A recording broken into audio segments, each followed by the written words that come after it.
ഇത്രയും സ്ഥലം ഉണ്ടായിട്ട് ബാക്ക് എടുക്കാൻ നമ്മുടെ KSRTCക്ക് വയ്യ.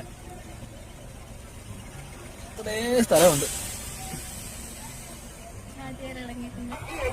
നമ്മൾ പറഞ്ഞതുപോലെ സംഭവിച്ചിരിക്കുകയാണ്. വണ്ടി ഇടിച്ചിട്ടുണ്ട്. KSRTCക്കാരുടെ തെറ്റ് തന്നെയാണ്. കുറച്ച് ബാക്കിലോട്ട് ഇറക്കിയിട്ടുണ്ടെങ്കിൽ നമുക്ക് ഇത് ഒഴിവാക്കാം. അപ്പോൾ അറ്റം വരെ ബ്ലോക്കായിട്ട് കിടക്കുന്നത്.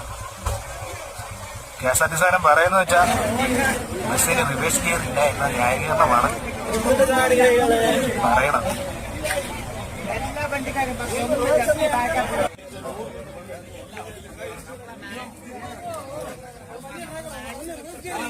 അല്ല